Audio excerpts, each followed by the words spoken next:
আজ ডিএ মামলা নিয়ে কিছু গুরুত্বপূর্ণ তথ্য দিতে নতুন ভিডিওটি নিয়ে চলে এসেছি। কি হয়েছে আজকে সারাদিন সুপ্রিম কোর্টে সেটা নিয়েই আজকে আলোচনা করব। আজকে রাজ্য সরকারি কর্মচারীদের বকেয়া মহার্ঘ ভাতার 50% দিয়ে দিতে নির্দেশ দেয় সুপ্রিম কোর্ট। রাজ্য সরকারি কর্মীদের স্বস্তির নির্দেশ দিল শীর্ষ আদালত। শুক্রবার ডিএ মামলায় শুনানি ছিল সুপ্রিম কোর্টে। অবশেষে খুব অল্প সময়ের মধ্যেই আজ শুনানি শেষ হয়।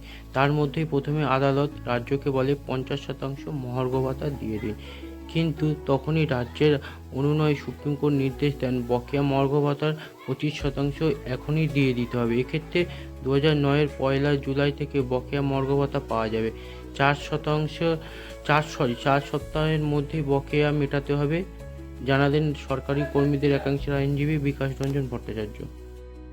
এদিন প্রথমেই রাজ্য সরকারি কর্মচারীদের বকেয়া মহার্ঘ ভাতার 50% রাজ্যকে দিয়ে দিতে বলে আদালত।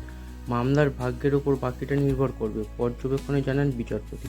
তখন আদালতে রাজ্যের আইনজীবী অভিষেক মনু সিংভি তীব্র বিরোধিতা করে বলেন, এত বিপুল অঙ্কের টাকা এখনই বকেয়া মহার্ঘ ভাতার 50% দিয়ে দিতে হলে রাজ্যের কোমর ভেঙে যাবে।